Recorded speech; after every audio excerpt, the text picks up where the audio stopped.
জোহরা রাদিয়াল্লাহু তাআলা আনহা অসুস্থ হয়ে গেলেন। হাদিসের ভিতরে আসছে হযরত আলী রাদিয়াল্লাহু তাআলা আনহুকে ডাক দিয়ে বলতেছেন, প্রাণের স্বামী গো, জীবনে কোনোদিন কোনো কিছুর আবদার করি নাই, আমার মুখের ভিতরে একটু স্বাদ অনুভব হইতেছে। ও প্রাণের স্বামী,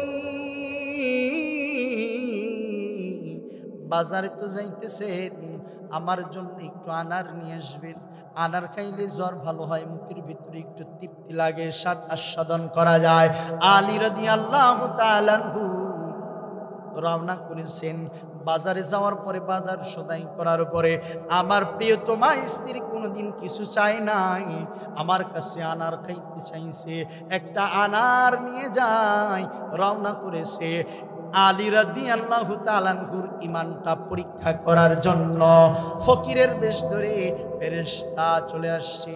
ও ভাই আলী, দীর্ঘদিন যাবৎ জ্বরের কারণে, বখারের কারণে আমার মুখের মধ্যে স্বাদ নাই। ও ভাই আলী রে, আপনার চুলের মধ্যে, আপনার ঝোলার মধ্যে, আপনার ব্যাগের মধ্যে যে আনারটা আছে ভাই আলী, ওইটা যদি দিতেন, কিছু দিতেন, আমার তৃপ্তিটা হইতো।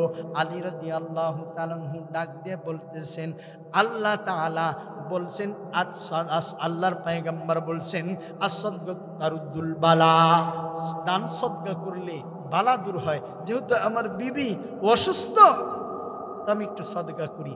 আনারটা অর্ধেক কাটছে, কাটার পরে ভেঙে আনারটা দিয়েছে, তৃপ্তি সহকারে ফকির মিসকিন খাইছে। খাওয়ার পরে ডাক দিয়ে বলতেছে, ও ভাই আলী, আরো যে অর্ধেক আছে ওইটা যদি দিতেন, আমার অন্তরটা খুব তৃপ্তি হইত। আলী রাদিয়াল্লাহু তাআলা কোরআনুল কারীমের আয়াতের ভিতরে চলে গেলেন, লান তানালুল বিররা হাত্তা তুনফিকু মিম্মা তুহিব্বুন, যখন দিতে হবে ভালোটাই দিতে হবে। আলী রাদিয়াল্লাহু তাআলা পুরোটা দিয়ে দিছেন। পুরোটা দেওয়ার পরে বাড়ির দিকে যায়, কিন্তু যত নিকটবর্তী মনটা ভার লাগে। আউযু বিল্লাহি মিনাশ শাইতানির রাজীম। বিসমিল্লাহির রাহমানির রাহিম।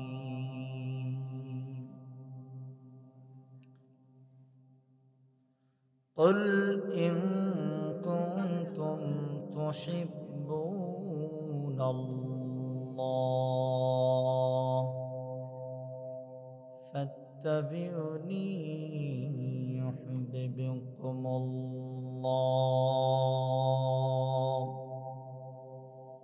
ويغفر لكم ذنوبكم والله غفور رحيم. عن أنس رضي الله تعالى عنه أنه قال قال رسول الله صلى الله عليه وسلم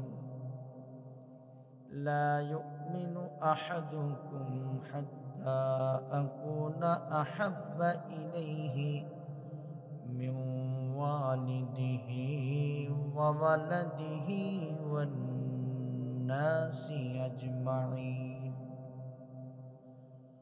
وقال صاحب القرآن صلى الله عليه وسلم كل أمتي يدخلون الجنة إلا من أبى. قيل ومن أبى يا رسول الله؟ قال من أطاني دخل الجنة ومن عصاني فقد أبى. أو كما قال النبي صلى الله عليه वसल्लम। आए बंदाए खुदा हो चाहो उनकी मुलाकात, आए बंदाए खुदा हो चाहो उनकी मुलाकात, जल्दी से आ बैठो कि सुनो हजरत की नसीहत, जल्दी से आ बैठो कि सुनो हजरत की नसीहत। तौफीक से होती है ये नेमत की खजीना, हर मर्द को ताकत की और है निशाना। तो दुनिया में हो दुनिया का तलबगार नहीं हो, तो दुनिया में हो दुनिया का तलबगार नहीं हो, बाजार से गुजर हो खरीदार नहीं हो, बाजार से गुजर हो खरीदार नहीं हो। ला इलाहा इल्लल्लाह। भाई ऑपरेटर जीवने कोनोदिन माइक চালায়নি নাকি? লা ইলাহা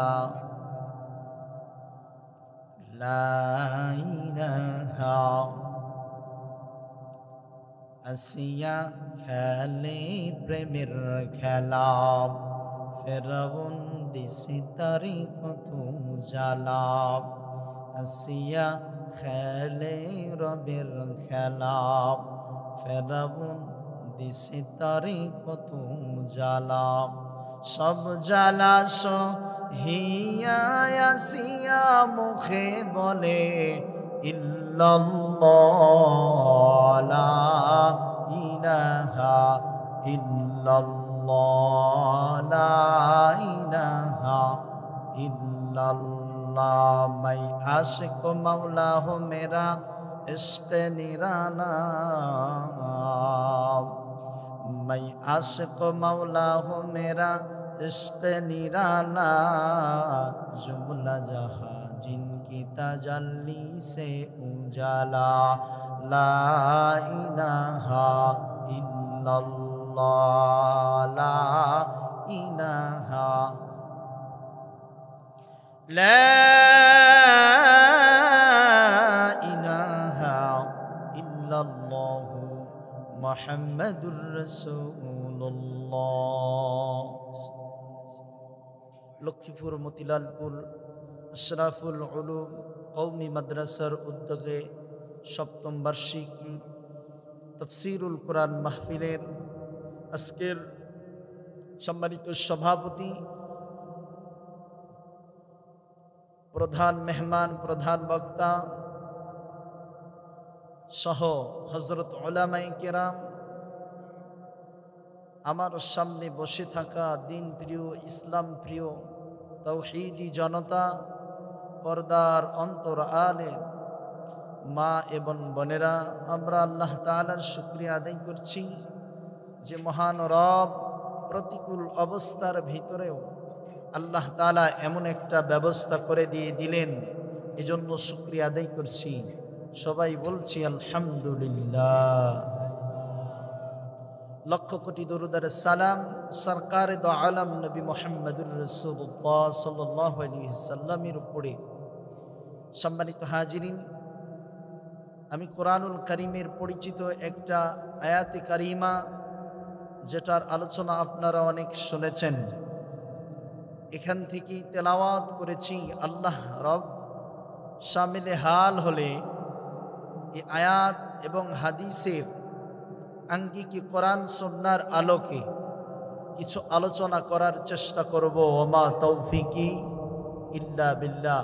আল্লাহ তাআলা যেন আমার জবান দিয়ে এমন কথাগুলি বের করে দেন যাতে করে আমি নিজে এবং সমস্ত শ্রোতারা এর উপর আমল করতে পারে, বলি আল্লাহুম্মা আমিন। সম্মানিত হাজিরিন, মাদ্রাসা কর্তৃপক্ষ, এলাকাবাসী সকলের প্রচেষ্টায়, উলামায়ে কেরামের প্রচেষ্টায় আজকে জালিসুর রহমান এখানে অনুষ্ঠিত হয়েছে। আপনি এবং আমি এর থেকে যদি কিছু শিক্ষা গ্রহণ করে দুনিয়াতে নাজাত, আখেরাতে নাজাত, দুনিয়াতে সফলতা অর্জন করতে পারি, তাহলে আয়োজকদের আয়োজনটা সফলতার সাথে, কামিয়াবির সাথে পূর্ণতা লাভ করবে, ঠিক কিনা? এজন্য আমরা সকলেই প্রথমে আমাদের নিয়তটাকে খালিস করে নিই। এখানে এসেছি আল্লাহ তাআলার রেজামন্দি হাসিলের জন্য। কির জন্য বলেন? রেজামন্দি হাসিলের জন্য। রব আমাদেরকে এখান থেকে যে আমলিয়াতি কথাগুলি হবে, কথাগুলির উপরে যেন চলার তৌফিক দান করে জান্নাতের উচ্চ মাকাম, জান্নাতের উচ্চ মাকাম, জান্নাতের সফলতা মাকাম যেন আল্লাহ তাআলা আমাদের নসিব করেন। বলুন আল্লাহুম্মা আমিন।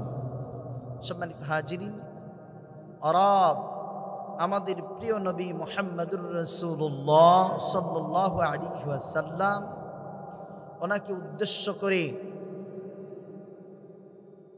আল্লাহর গোলাম বান্দা বান্দীদের লক্ষ্য করে আল্লাহ তাআলা কোরআনুল হাকিমের ভিতরে বলেন, কুল ইন কুনতুম তুহিব্বুনাল্লাহ,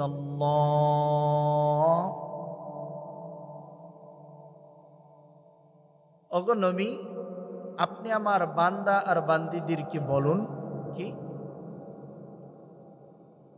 কুল ইন কুনতুম তুহিব্বুনাল্লাহ, ওগো প্যারা নবী আপনি আপনার উম্মত উম্মতিদেরকে বলুন, ইন কুনতুম তুহিব্বুনাল্লাহ, যারা আমি আল্লাহকে ভালোবাসতে চাই। ওগো পয়গম্বর আপনি আমার বান্দা বান্দীদেরকে বলে দেন, যারা আমি ভালোবাসার দাবিদার, পয়গম্বর গো আপনি তাদেরকে বলে দেন তারা যেন একটা আমল করে, যে একটা আমল করলে আমি রব তাদেরকে 2টা পুরস্কার দিয়ে দিব। জোরে কোন সুবহানাল্লাহ।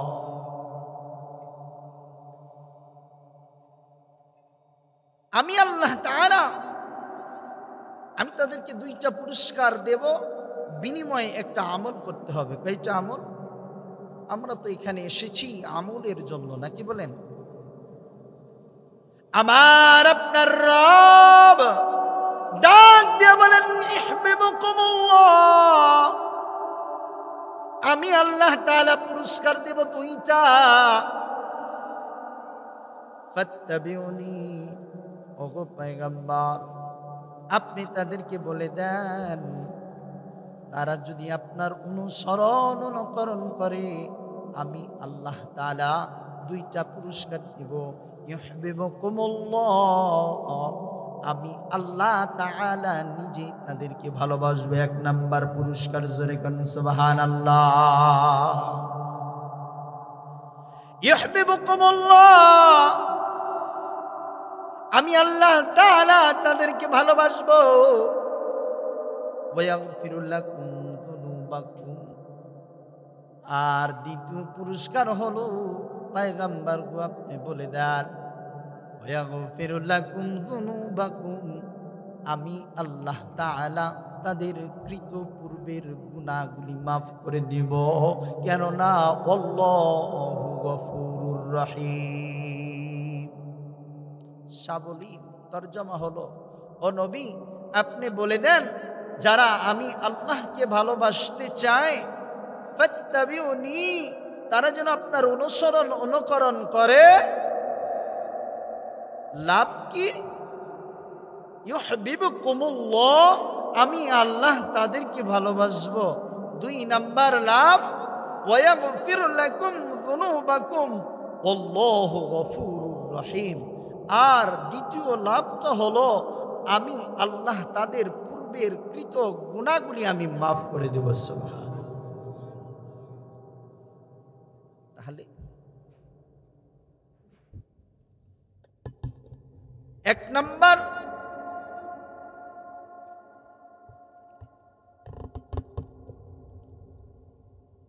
আল্লাহ তাআলাকে যে ভালোবাসার দাবিদার আমরা হয়েছি,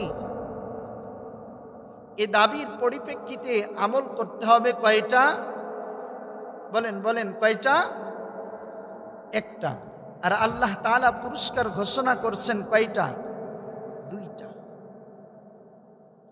আলোচনা গোছালো করিনি, আলোচনা করা যাবে ইনশাআল্লাহ।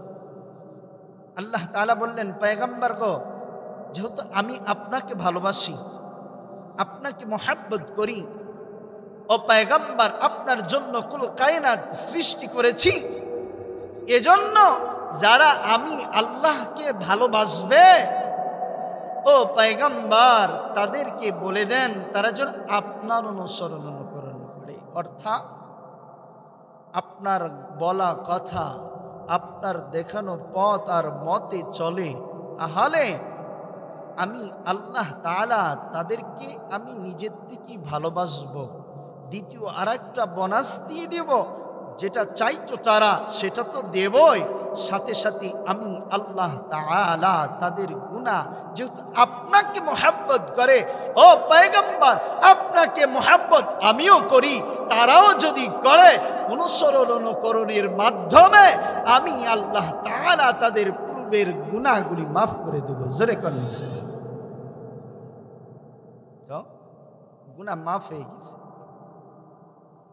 সত্য একটা আমল একটা, সেটা হলো ইত্তাবিউনি, আল্লাহর রাসূলের অনুসরণ অনুকরণ করা। প্রত্যেকটা ক্ষেত্রে আপনারা বুঝে নেবেন, শ্রমিক কাজ করতে যাবে, শুরুতে বিসমিল্লাহ বলে কাজ শুরু করবে, মাওলায়ে পাকের জিকির করবে, শেষ হয়ে যাবে আলহামদুলিল্লাহ বলবে, কাজের ভিতরে ফাঁকি দেয় নাই। চাকরিজীবী চাকরি করবে, শুরুতে বিসমিল্লাহ বলে কাজ শুরু করবে, মাঝে মধ্যে আল্লাহর শুকরিয়া আদায় করবে, তাসবিহাত আদায় করবে, কাজ হয়ে যাবে আলহামদুলিল্লাহ বলবে, কাজে ফাঁকি দেয় নাই। মা বোনেরা ঘর ঝাড়ু দিবে, আঙ্গিনা ঝাড়ু দিবে, চুলায় লাকড়ি দিবে, বিসমিল্লাহ বলে দেবে,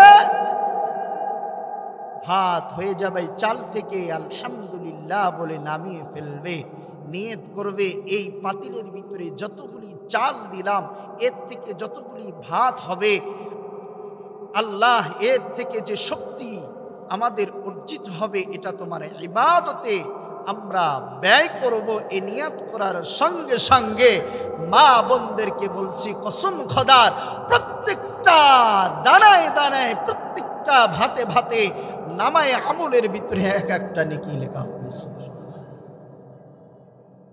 গোলাম টয়লেটে যাবে, রসুলের ইত্তেবা মেনে বাম পা দিয়ে প্রবেশ করবে, প্রবেশ করার আগে দোয়া পড়বে, মাথাটা ঢেকে রাখবে, ঢিলা কুলুক ব্যবহার করবে, পানি ব্যবহার করবে, ফিরে আসবে, দোয়া পড়বে, ডান পা দিয়ে বের হবে।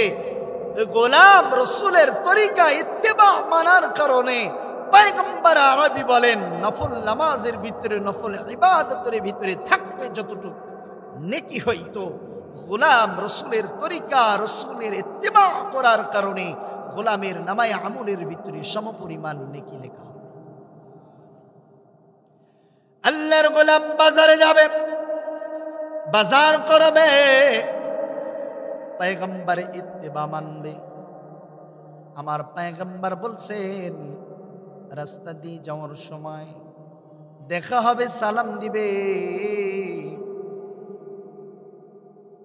অহেতুক কথা বলবে না, ক্রয় বিক্রয় ফাসেদ হয় এমন কথা বলবে না, ধোঁকার কথা বলবে না, মিথ্যা বলবে না, চুগলখড়ি বলবে না। বাজারের একটা দোয়া আছে, যদি কোনো গোলাম পড়তে পারে, বাজার থেকে ফিরে আসবে, 20 মিনিট 30 মিনিট ব্যয় হবে, এ সময়টা গোলাম নফল নামাজের মধ্যে দাঁড়াইলে নেকি হইতো। রসুলের ইত্তেবা করার কারণে সম পরিমাণ নেকি আল্লাহ তাআলা তার আমলনামায় দিয়ে দিবে।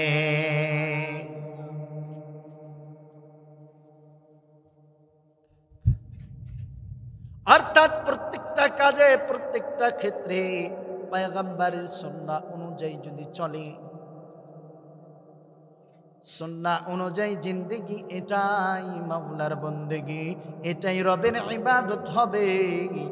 আল্লাহ তাআলা এই কথাই কোরআনুল কারীমের আয়াতের ভিতরে বলছেন, ইন কুনতুম তুহিব্বুনাল্লাহ।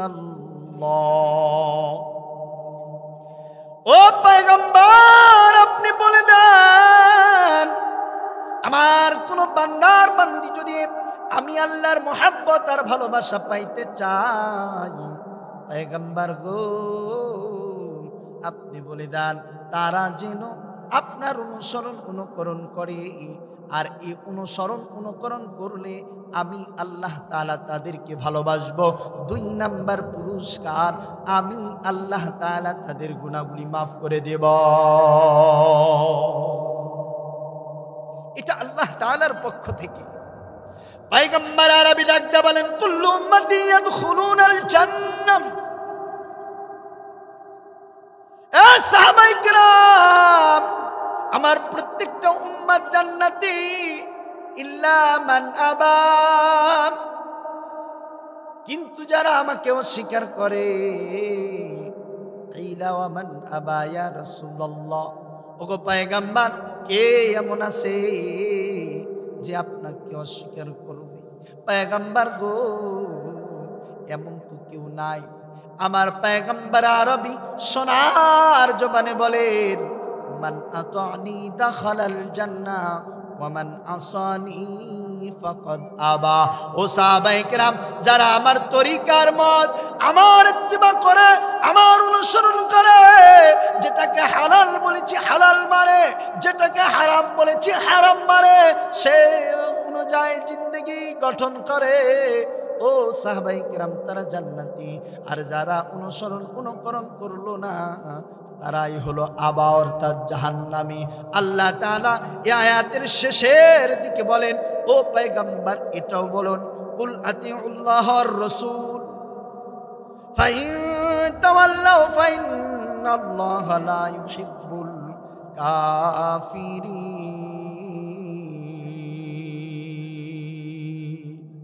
আল্লাহ তাআলা ডাকতে বলেন, ও পয়গম্বর এটাও বলেন, তোমরা আল্লাহ এবং আল্লাহর রাসূলের অনুকরণ করো। ফাইন তাওয়াল্লাউ, আর যদি তোমরা আল্লাহ এবং আল্লাহর রাসূলের কথা মত থেকে ফিরে থাকো, ফাইন্নাল্লাহা লা ইউহিব্বুল কাফিরিন। আল্লাহ বললেন এই সমস্ত অস্বীকারীকে আল্লাহ তাআলা ভালোবাসেন না।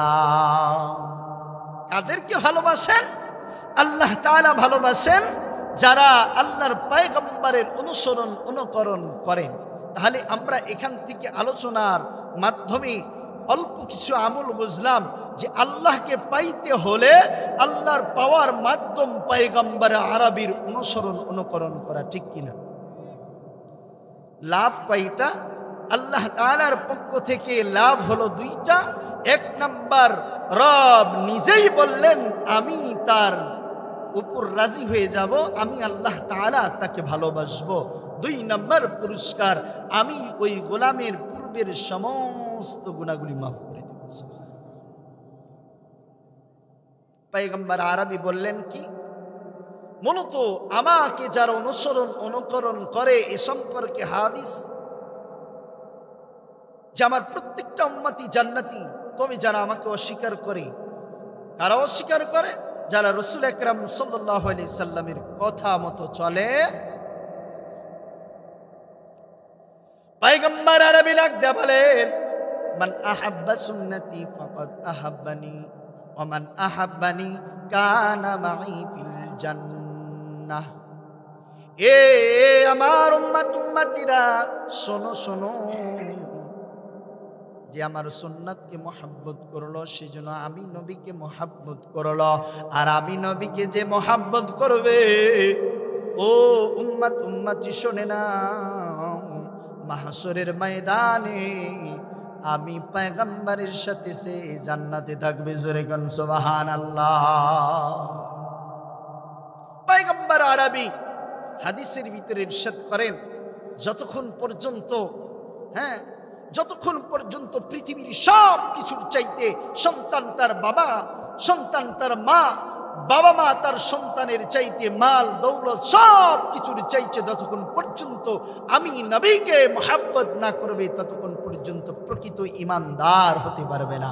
ঘোষণা কা পয়গম্বরে আরবি, লা ইউমিনু আহাদুকুম হাত্তা আকুনা হাব্বা ইলাইহি মিন ওয়ালিদিহি ওয়া ওয়ালাদিহি ওয়ান নাসি আজমাইন। কখনো না ততক্ষণ পর্যন্ত কোনো উম্মত আর উম্মতি প্রকৃত ইমানদার হতে পারবে না যতক্ষণ পর্যন্ত সন্তান সন্তানাদি মাল দৌলত এমনকি আজমাইন সব কিছুর চাইতে পয়গম্বরে আমি নবীকে ভালো না বাসবে ততক্ষণ পর্যন্ত ইমানদার হতে। এজন্য পয়গম্বর আরবীর ভালোবাসা আল্লাহ এবং আল্লাহর রসুলের ভালোবাসা আসবে 4টা আমলের বিনিময়। কয়টা আমলের বিনিময়? এই কথাগুলি বুঝতে হবে। অপারেটর ভাইকে একটু নামাই দিতে হবে।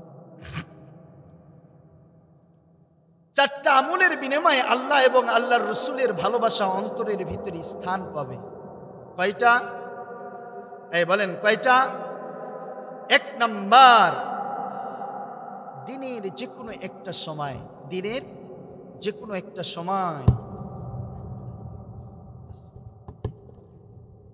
আল্লাহ তাআলার কাছে নিরিবিলি দোয়া করতে হবে। 1 নাম্বার আমল, দোয়া করতে হবে। আয় আল্লাহ, ও গো পরওয়ারদিগার, আপনি আমার পয়গম্বরের ভিতর যেমন এমন আমার ভিতরটা বানায় দেন। রব গো, ও গো দয়াময় আল্লাহ, আমার পয়গম্বরের ভিতরটা কলব যেমন পরিষ্কার ছিল, ভিতরটা হিংসা বিদ্বেষ চুগলখড়ি সমস্ত গুনাহমুক্ত ছিল। ও গো আল্লাহ, আমার পয়গম্বরের মতো ভিতরটাও আমার বানায় দাও। দোয়া করলে কি হবে? আল্লাহ আল্লাহর রসুলের মোহাব্বত হবে। 1 নাম্বার দোয়া করতে হবে আল্লাহর কাছে, ওরা আমার ভিতরটা পরিষ্কার করে।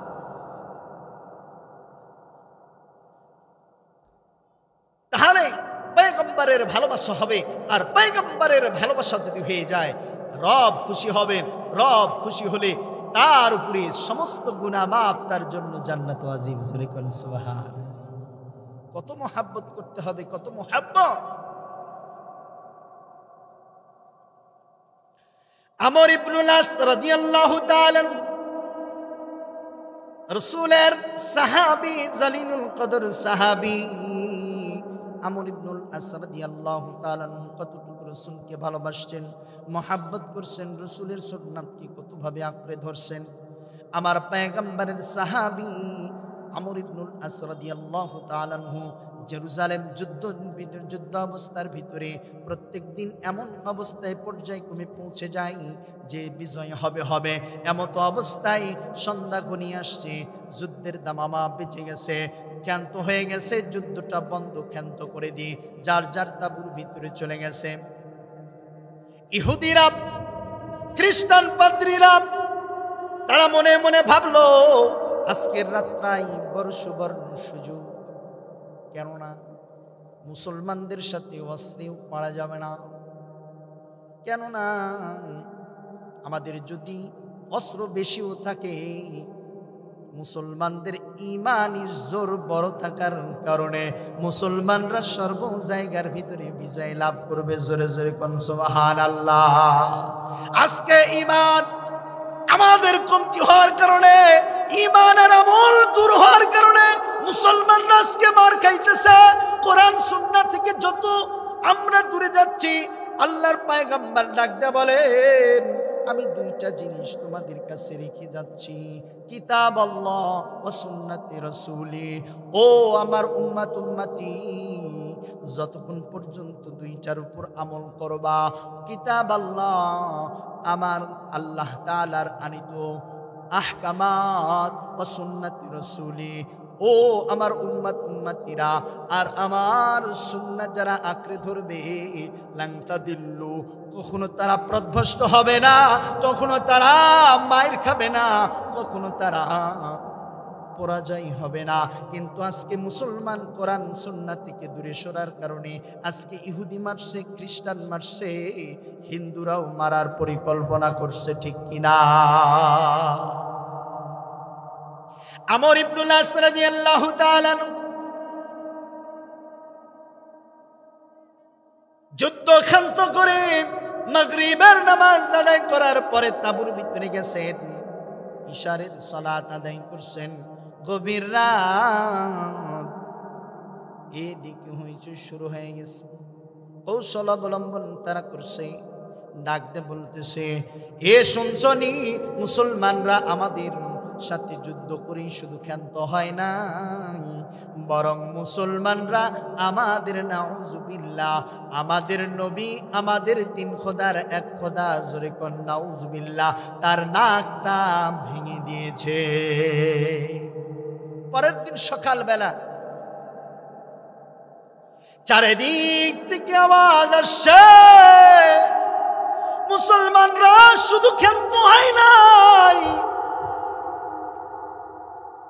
আমাদের প্রভুকে তারা বিকৃতি করছে। এর প্রতিশোধ স্বরূপ আমরা তিন মাথার ভিতরে একটা নাউজুবিল্লাহ মুহাম্মাদের মূর্তি বানাবো, আর বানানোর পরে নাকটা ভেঙে দিব। এর জন্য প্রতিশোধ হয়ে যায়। আমর ইবনুল আস রাদিয়াল্লাহু তাআলা আনহুর কানে চলে আসছে, সাহাবাই কেরামকে ডাক দিয়ে বলতেছে, ও সাহাবাই কেরাম, এমত অবস্থায় কি করা যায়? আমর ইবনুল আস রাদিয়াল্লাহু তাআলা আনহু পরামর্শ চাইতেছে। সাহাবাই কেরাম ডাক দিয়ে বলেন, ওগো আমির, আমরা তো কেউ ইচ্ছা করি নাই, তারা এটা কৌশল অবলম্বন করতেছে, আমাদের উপর এরকম ভাবে তহমত দিতেছে। না না, আমরা তো মূর্তি ভাঙি নাই। বলে, এটা আমিও জানি, তবে শোনে নাও, শোনে না, আমি আমর ইবনুল আস দুনিয়াতে বেঁচে থাকব, আর আমার পয়গম্বরের মূর্তি তৈরি করা হবে না। না, আমি পয়গম্বরকে ভালোবাসি, এটা করতে দেব না। প্রস্তাব পাঠালো, যে কোনো বিনিময় আমার পয়গম্বরের আকৃতি ধারণ করে মূর্তি নির্মাণ করতে দিবেন। শর্ত, তারা যেইটা বলবে সেটাই মেনে নিবে মুসলমানেরা। তারা শর্ত দিল, আমরা মুহাম্মদ সাল্লাল্লাহু আলাইহি সাল্লামের মূর্তি না বানাইতে পারি, তবে তোমাদের আমিরের নাকটা জনসম্মুখে কেটে দিব। এতে যদি রাজি হয়, তাহলে আমাদের প্রভুর প্রতিশোধ ক্ষান্ত করব, নচে পয়গম্বর, তোমাদের পয়গম্বরের মূর্তি বানিয়ে আমরা প্রতিশোধ নেব। আমর ইবনুল আস রাদিয়াল্লাহু তাআলা আনহু বললেন, কবুল করলাম।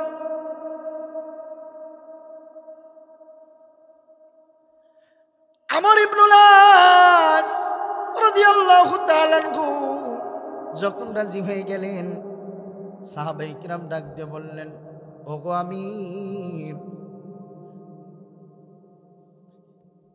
ওগো আমির, এ কি করলেন? আপনার নাকটা কাটা মানে আমরা পরাজয় বরণ করা। ডাক দিয়ে বলতেছে, আমি পরাজয় হতে পারি, তবে আমার পয়গম্বরকে আমি অন্তর দিয়ে ভালোবাসি গো। আমার পয়গম্বরের আকৃতি ধারণ করে মূর্তি তৈরি করা হবে, আমি আমর ইবনুল আস বেঁচে থাকতে দিতে পারি না। আমর ইবনুল আস রাজি হয়ে গেলেন। চারিদিকে ঘোষণা হয়ে গেল, মুসলমানের দলনেতা, তার নাকটা কাটা হবে। বিশাল মজমা করা হলো, বিশেষ একটা স্টেজ তৈরি করা হলো। আমর ইবনুল আস রাদিয়াল্লাহু তাআলা আনহু দাঁড়ায় গেলেন। জল্লাদ একটা চাকুনিয়া, একটা অস্ত্র নিয়া আমর ইবনুল আস রাদিয়াল্লাহু তাআলা আনহু নাকটা কাটার দিকে যখন অগ্রসর হইতেছেন, অমাকারু অমাকার আল্লাহ, আল্লাহ কি কেরামত খেলা খেলাইলি। ওমর রাদিয়াল্লাহু তাআলা আনহুকে যেমনি ভাবে আল্লাহ তাআলা ঈমানি নূর দান করেছিলেন, এক নয় দুই নয়, কতগুলি খ্রিস্টান যারা চারিদিকে ছিল, খ্রিস্টানের পাদ্রী লাফায়া স্টেজে আসে ডাক দিয়ে বলে, না রে না, মুসলমান সঠিক আছে, মুসলমানেরা এটা করতে পারে না, না না না, মুসলমানেরা এটা করে নাই, আমি পাদ্রী তাদের উপর পরাজয় বরণ করা এটা আমাদের কাছে লাঞ্ছনীয় ছিল, একটা কৌশল অবলম্বন করেছিলাম, মুসলমান ভাঙি না, আমরা ঈসার মূর্তিটা আমি নিজেই নাকটা ভেঙে দিয়েছি। শোনে নাও শোনে নাও, এই নাক ভাঙ্গার কারণে যদি নাক কাটতে হয় সর্বপ্রথমে আমি পাদ্রী নাকটা কাটতে হবে, তার আগে আমি মুসলমানের দলনেতাকে বলতে চাই, আমাকে পড়িয়ে দাও লা ইলাহা ইল্লাল্লাহু মুহাম্মাদুর রাসূলুল্লাহ। এক নয় দুই নয়, কিতাবের মধ্যে আসছে 40,000 মতান্তরে আরো বেশি খ্রিস্টানরা ওই দিন ওই মজমার ভিতরে তাওহীদের কালিমা পড়ে মুহাম্মদ সাল্লাল্লাহু আলাইহি সাল্লামের প্রেম সাগরে ডুব দিয়ে ঈমানি স্বাদ গ্রহণ করেছেন। জোরে কোন সুবহানাল্লাহ। এজন্য আমাদেরকে সর্বোচ্চ মহব্বত করতে হবে। পয়গম্বরে আরবি বাবা থাকুক, যে কেউ থাকুক না কেন, আমার দল লিডার থাকুক না কেন, আমার যেই হোক না কেন, সর্বোচ্চ আমার পয়গম্বরকে যখন আমি মহব্বত করব, তখন বুঝে আসবে আমার ঈমান পরিপূর্ণ হয়েছে। আল্লাহ বলেছেন, ওগো নবী, আপনার অনুকরণ যারা করবে প্রত্যেকটা ক্ষেত্রে শুনে নাও, ওগো পয়গম্বর ঘোষণা করে দাও, তাদেরকে আমি ভালোবাসি। শুধু ভালোবাসাই নয়, আমি আল্লাহ তাআলা তাদের গুনাহ মাফ করে দেব। আল্লাহর পয়গম্বর বলেন, ও আল্লাহ, আপনার সাথে সাথে আমিও ঘোষণা করে দিলাম, আমার সাথে তারা জান্নাতে থাকবে। জোরে কোন সুবহান। একটা রাসূল আকরাম সাল্লাল্লাহু আলাইহি সাল্লামের অনুকরণ করতে হবে। আমি লিডারকে মানব, আমার দলনেতাকে মানব, আমার বাবাকে মানব, আমার স্বামীকে মানব। আমার স্বামী, আমার দললিডার, আমার উস্তাদ, আমার নেতা যদি আল্লাহ আল্লাহর রাসূলকে মানে, ঠিক কিনা? সম্মানিত হাজিরিন, আল্লাহ এবং আল্লাহর রাসূলের মুহাব্বত পয়দা হবে। এক নাম্বার আমল বলেছিলাম, এক সময় বলতে হবে, আল্লাহ আমার পয়গম্বর তো রাষ্ট্র চালাইছে, ও আল্লাহ আমার পয়গম্বরের ভিতরে তো কিবির ছিল না, ও আল্লাহ আমার পয়গম্বরের ভিতরে তো হিংসা বিদ্বেষ চুগলখড়ি ছিল না, এমন হৃদয় তুমি আমার ভিতরে দিয়ে। দুই নাম্বার আমল, আমার পয়গম্বর জীবনী জানতে হবে। আমার পয়গম্বর কিভাবে সালাত আদায় করেছেন, আমার পয়গম্বর যাকাত কিভাবে আদায় করেছেন, আমার পয়গম্বর কিভাবে ঘুমাইছেন, উঠছেন, বসছেন, আমার পয়গম্বর রাষ্ট্র কিভাবে চালাইছেন, আমার পয়গম্বর অপরাধীদেরকে কিভাবে শাস্তি দিয়েছেন, এটা যদি না জানি তাহলে তো ক্ষমতায় যাওয়া যাবে না। এজন্য দ্বিতীয় শর্ত মুহাব্বত, আল্লাহ আল্লাহর রাসূলের মুহাব্বত বাড়বে। দ্বিতীয় আরেকটা আমল, সেটা হলো পয়গম্বরের জীবনী প্রত্যেক দিন পাঠ করতে হবে। রাসূল আকরাম সাল্লাল্লাহু আলাইহি সাল্লামের জীবনী পাঠ করতে হবে, প্রত্যেক দিন পড়তে হবে। কথায় আছে না, যার আলোচনা যত বেশি হবে, আপনি সারাদিন যেটা নিয়ে ভাবনা চিন্তায় থাকবেন, রাত্রিবেলায় তার সাথে দিদার হবে। 3 নম্বর আমল,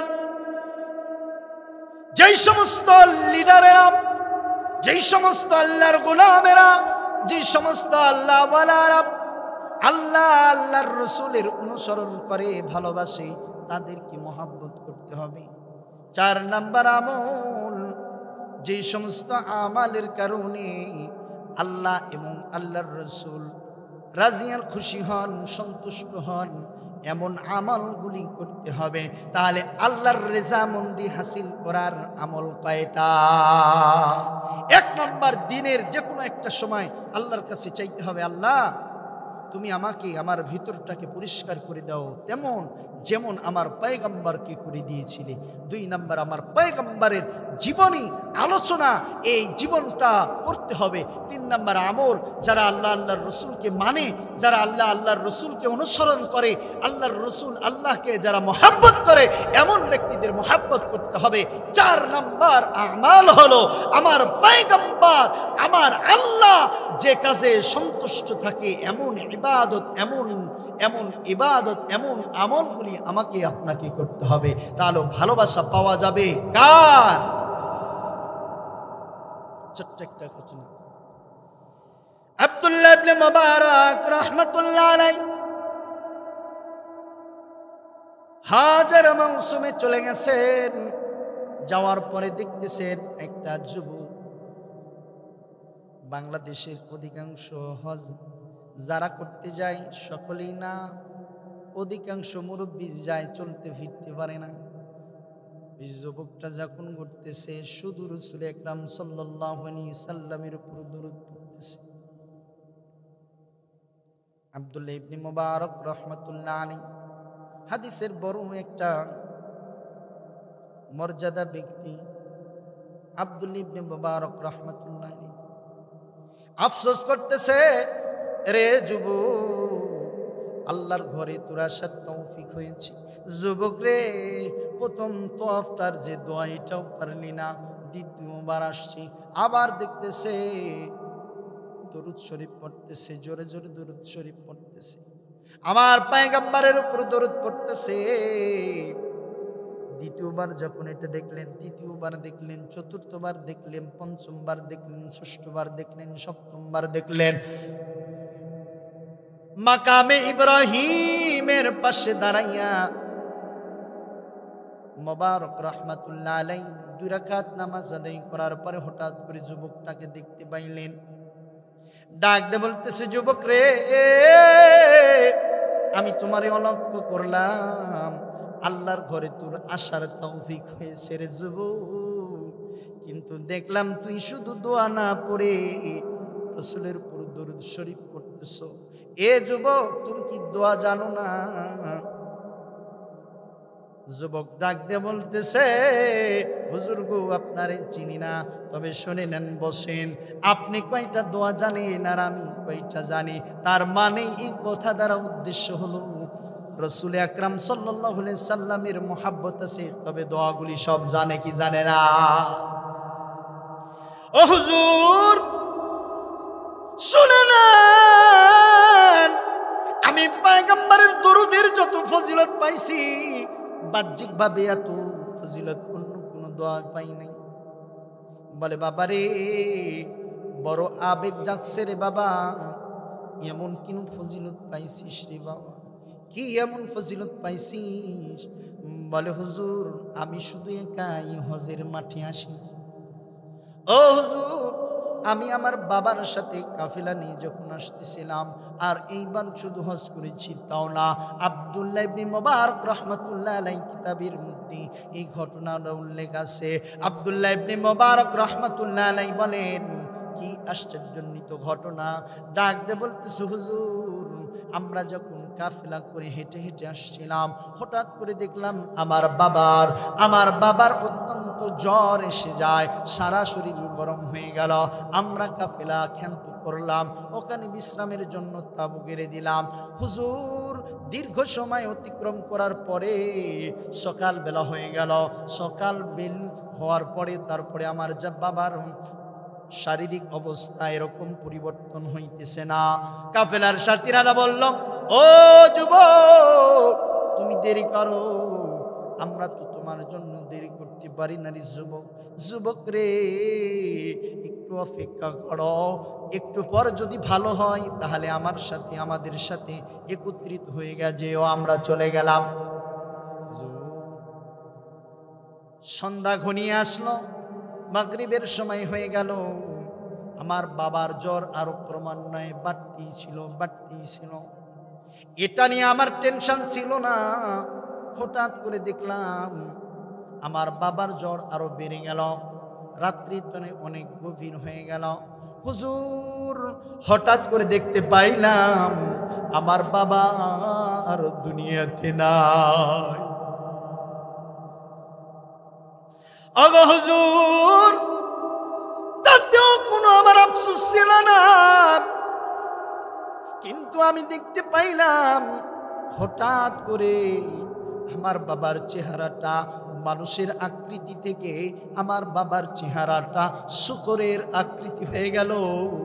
একে তো আমি একালা, আবার জঙ্গলের মাঝখানে, তার চাইতে বড় মুসিবত আমার বাবার চেহারাটা একটা শূকরের নিকৃষ্টতম প্রাণীর আকৃতি হয়ে গেছে। আমি কাঁদতেছি, হঠাৎ করে আমি কখন জানি ঘুমায় গেছি গো হুজুর গো। গভীর রাত যখন হয়ে গেছি, আমি দেখতে পাইলাম এমন একটা সুদর্শন যুবক আমার বাবার কাছে আসলো। আমার বাবার কাছে আসার পরে আমার বাবার মাথার থেকে, কপাল থেকে, চেহারা থেকে চাদরটা একটু উঠাই দিল। এমন যুবকরে কোনোদিন দেখি নাই।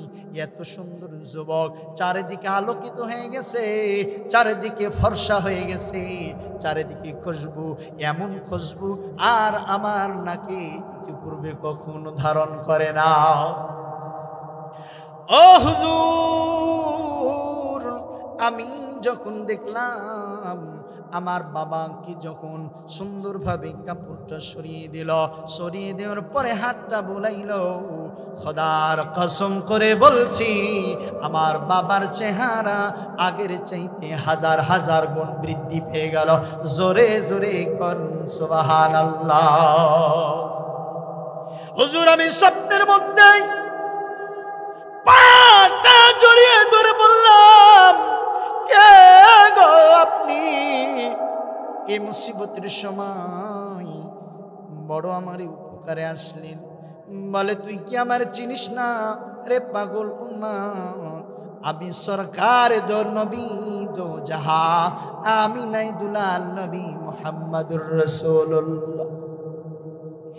এ কপাল পরা, তোমার বাবার একটা আমল ছিল রে, সেই আমলের বদৌলতে আল্লাহ তাআলা এই মুজিজাতান ঘটনা।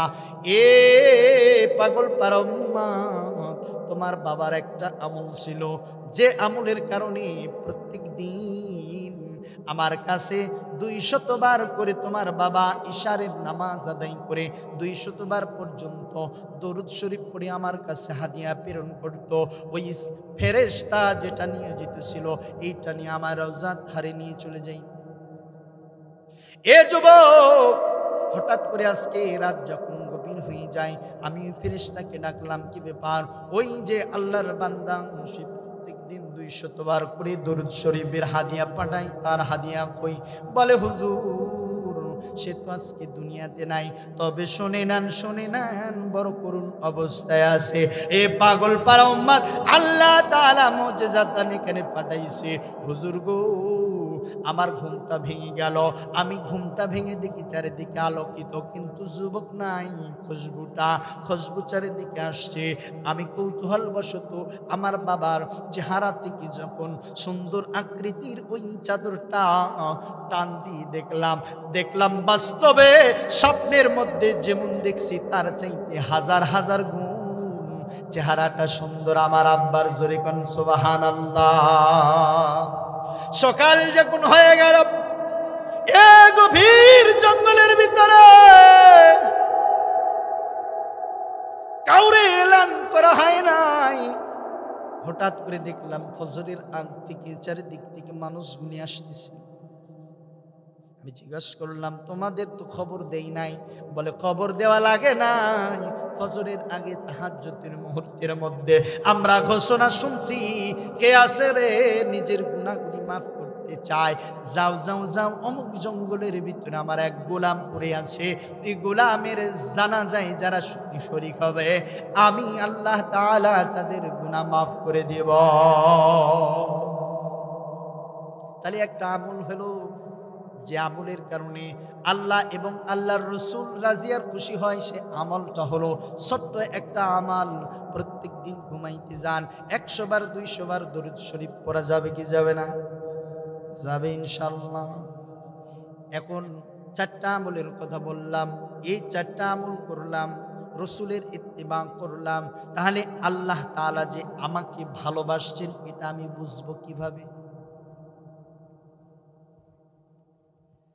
আল্লাহ তাআলা যে আমাকে ভালোবেসেছেন এটা বুঝবো কিভাবে? এটারও 5টা আলামত। কয়টা আলামত? আল্লাহ তাআলা এবং আল্লাহর রসুল যে আমাকে মুহাব্বত করেন, ভালোবাসেন, এটা বোঝার জন্য 5টা আলামত। 1 নাম্বার আলামত হলো যখন দেখবেন মানুষ আপনাকে ভালোবাসে, বুঝে নিবেন যিনি ভালোবাসছেন তিনি কে। আর জোরে বলেন কে? এ গোলাম, যখন দেখবা কোনো স্বার্থ ছাড়াই মানুষ ভালোবাসে, ওলামায়ে কিরামকে ভালোবাসে। কত লিডার আছে সালাম পাওয়ার জন্য হুমকি ধামকি দেয়, কিন্তু তারে সালাম দেয় না। জাতির শ্রেষ্ঠ সন্তান দাড়িওয়ালা টুপিওয়ালা নেককার বান্দাকে দেখলেই দুপাশের লোকজন সালাম দেয় কি দেয় না? এটা মহাব্বতের কারণে। 1 নম্বর আলামত আল্লাহ যে আপনাকে ভালোবাসেন। তুহিব্বুনাল্লাহ। আমি কিন্তু আয়াতের আলোচনা থেকে সরে যাই নাই, তাফসিরুল কোরআন তাফসির করার চেষ্টা করতেছি। আল্লাহ তাআলা যে আপনাকে ভালোবাসেন, ইউহিব্বুকুমুল্লাহ বুঝবো কিভাবে? 1 নাম্বার বুঝবো আমরা যখন বান্দাগুলি আমাকে নিঃস্বার্থ ভালোবাসবে, তখন বুঝে নিব যিনি ভালোবাসছেন তিনি হলেন আমার আল্লাহ। হাদিসে কুদসির ভিতরে আসে, রব যখন কোন গোলামের উপরে রাজি আর খুশি হয়ে যায়, ওই সময় ডাক দেয়া বলে, এ জিবরাইল, যারে যা, আমি আমার ওই গোলামের উপর রাজি আর খুশি হয়ে গেছি। এ জিবরাইল, আসমানে যা ঘোষণা করে দে যে অমুক বান্দার উপর তারা যেন রাজি হয়ে যায়। জিবরাইল ঘোষণা দেয়, এ আসমানের ফেরেশতারা, আমার রব আল্লাহর ওই বান্দার উপরে রাজি খুশি হয়ে গেছে রে, তোরাও রাজি খুশি হয়ে যা। আসমানওয়ালারা ডাক দেয়া বলে, ও জমিনওয়ালা, ও জমিনওয়ালারা, তোমরা অমুক বান্দার উপর রাজি আর খুশি হয়ে যাও, কারণ আমার রব এই বান্দার উপরে খুশি। আসমানের বড় বড় ফেরেশতা 4 জন খুশি রে, আসমানের সমস্ত ফেরেশতারা খুশি। ও মাখলুকাত, আল্লাহর ওই গোলামের উপর রাজি আর খুশি হয়ে যাও। তখন সমস্ত মানুষগুলি ওই আল্লাহর গোলামকে ভালোবাসা শুরু করেন। জোরে কোন সুবহানাল্লাহ। আর 1 নম্বর আলামত আমরা বুঝলাম যে আল্লাহর ভালোবাসা পাবো যখন দেখব আমরা দুনিয়াবাসীরা আমাদেরকে ভালোবাসছেন, যাকে ভালোবাসছেন বুঝে নিব যিনি ভালোবাসছেন এই দুনিয়ার মালিক যিনি, তিনি হলেন আমার আল্লাহ। 2 নম্বর আলামত কিভাবে বুঝবো আমাকে আল্লাহ ভালোবাসেন? যখন দেখব কোরআনের মহাব্বত আমাদের অন্তরের ভিতরে জন্ম নিয়েছে, কোরআন তেলাওয়াত ভালো লাগবে, কোরআনের আলোচনা ভালো লাগবে। আচ্ছা বলেন তো দেখি, এই যে প্রত্যন্ত অঞ্চলের ভিতরে এ ভাই আপনারা এখানে আসছেন, কারো মহাব্বতে না কোরআনুল কারীমের তেলাওয়াত হবে, তাফসীর হবে, কোরআনের আলোচনা হবে, এটার জন্য ঠিক কিনা? 2 নম্বর আলামত আল্লাহ তাআলা যে ভালোবাসেন আমি বুঝবো কিভাবে রে দোস্ত? 2 নম্বর আলামত উলামায়ে কেরাম লিখছেন, কিতাবের মধ্যে লিখছেন। অনেক ঘাটাঘাটি করার পরে এই আলোচনাগুলি আমি লিখছি, লেখার পরে এটার উপর মোতালা করছি, রিসার্চ করছি। আসলেই তো 2 নম্বর কোরআনের মহাব্বত যদি অন্তরের ভিতরে ঢুকে যায়, তখন বুঝে নিব ভালোবাসেন আমাকে যিনি, কোরআনের মালিক তিনি। জোরে কোন সুবহানাল্লাহ। কোরআনের ভালোবাসা যদি আমার আপনার ভিতরে থাকে, এখানে যে কোরআন শিক্ষা দেওয়া হয়, এই ছাত্রগুলি কোরআন কারীম তেলাওয়াত করে, কোরআনের দর্স দেয়, কোরআনুল কারীম তেলাওয়াত করে, যেই সময়ের ভিতরে আমাদের ঘুম ভাঙে না, সেই সময় হেফজখানার ভিতরে কোরআনুল কারীমের তেলাওয়াতে লিপ্ত থাকে। জোরে কোন সুবহান। কোরআনের ভালোবাসা যদি আমাদের ভিতরে অন্তরের ভিতরে ঢুকে যায়, বুঝে নিব যিনি কোরআনের মালিক তিনি আমাকে ভালোবাসছেন। জোরে কোন ভারতবর্ষের ঘটনা কিছুদিন আগে মনে পড়ে গেল, কিতাবের মধ্যে আসছে। এমন সময় ছিল, আমরা শুনেছি যে সময় কুরবানি করার সময়, এখন তো মহল্লায় মহল্লায় ইমাম সাহেব আছে, ওলামায়ে কেরাম আছে, মাদ্রাসা তলবে ইলম আছে, কিন্তু এমন একটা সময় অতিবাহিত হয়েছে যে সময় কুরবানি করার সময় লোক পাওয়া যাইতো না। ওই অমুক জায়গার ভিতরে বা একটা গ্রামের ভিতরে একটা হুজুর আছে, হুজুর সারাদিন কুরবানি করতে করতে সময় চলে যাবে, আপনি ছুরিটা পড়ায় দেন, এই ছুরিটাই জব হইত। এমন একটা সময় ছিল, মুরব্বীরা বলতে পারবে নাকি বলেন। ভারতবর্ষের ঘটনা, বাংলাদেশ পাকিস্তান ভারত যখন ছিল, ভারত উপমহাদেশের ঘটনা। একটা এলাকার ভিতরে আল্লাহর একটা দিনদার বান্দা ইন্তিকাল করলো, কিন্তু ওই গ্রামের ভিতরে জানাজা পড়ানেওয়ালা একটা লোক ছিল।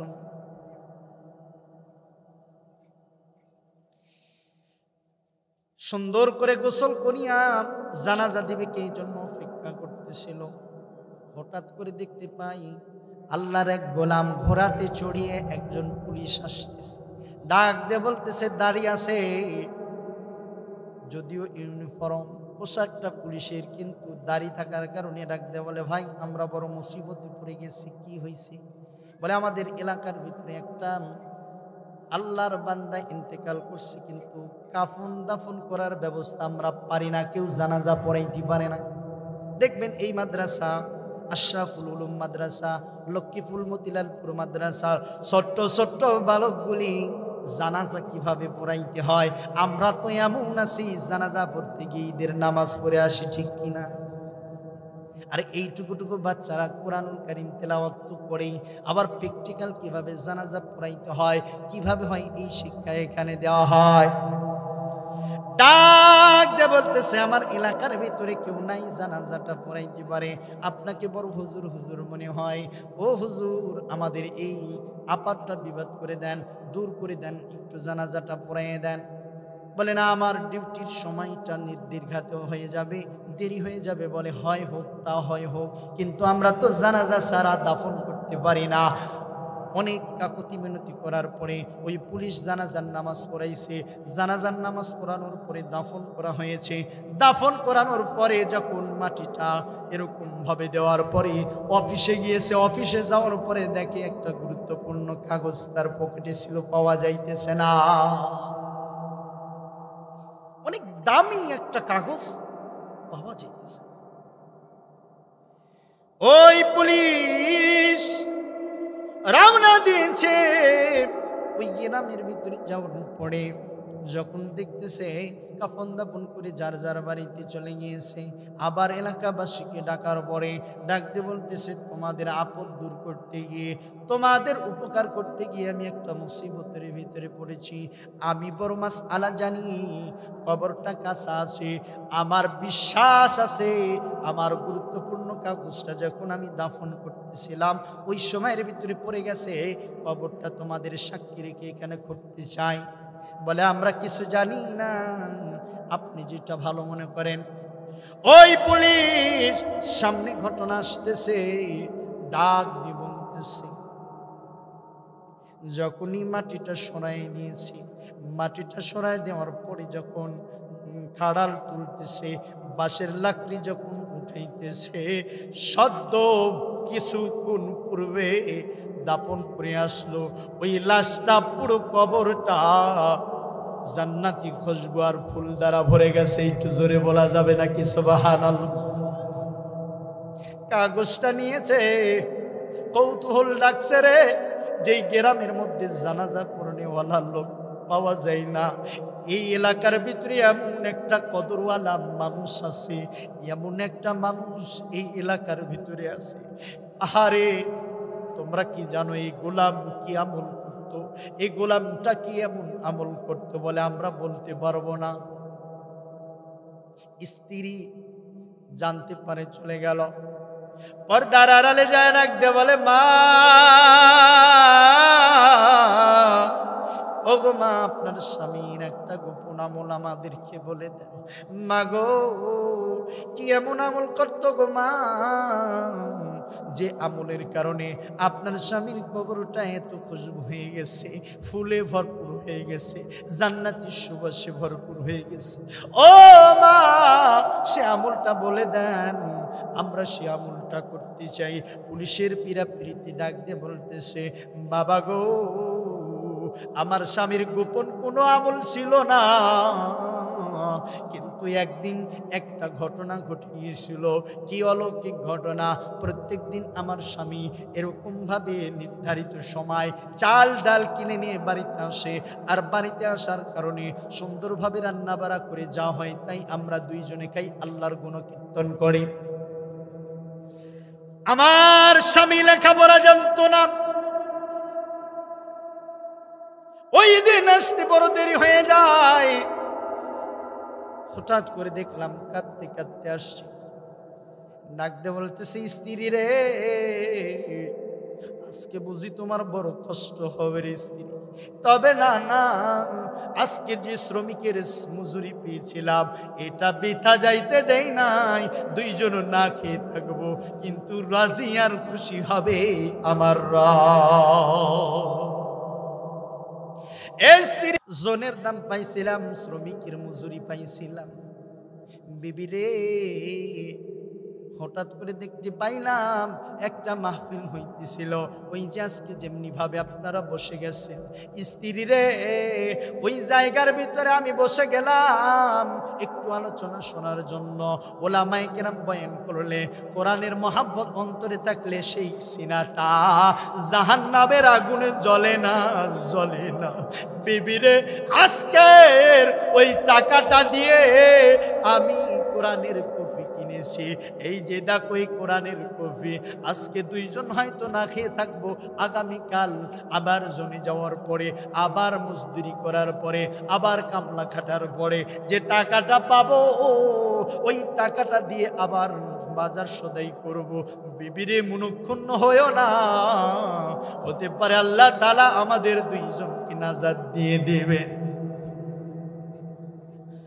হুজুর হঠাৎ করে আমি দেখলাম প্রত্যেক রাত্রে যখন ঘুমাইতে যাইতাম, হুজুর গো ঘুমানোর আগে আমার স্বামী বড় কোরআন পড়নে বলা ছিল না, কোরআন পড়তে পারতো না, কিন্তু হুজুর গো হঠাৎ করে দেখতাম আমার স্বামী ঘুমানোর আগে এমনি ভাবে আঙ্গুল দিত আর বলতো, এ মেরা মাওলা কা কালাম হ্যায়, এ মেরা মাওলা কা কালাম হ্যায়, এটা আমার রবের কালাম, এটা আমার প্রভুর কালাম, এটা আমার মাওলার কালাম।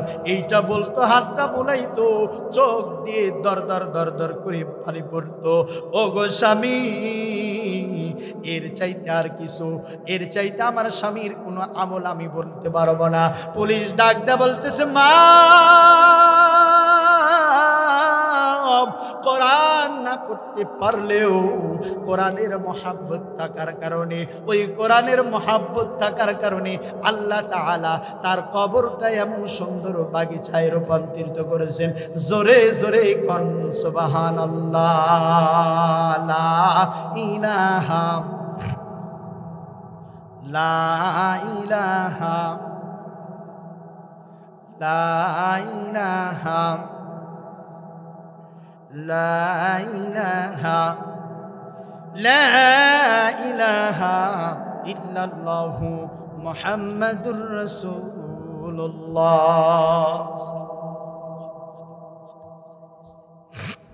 তাহলে 2 নাম্বার আমল আমরা বুঝলাম, যখন কোরআনের মহাব্বত আমাদের অন্তরের ভিতরে ঢুকে যাবে, আল্লাহর বড় মেহেরবান।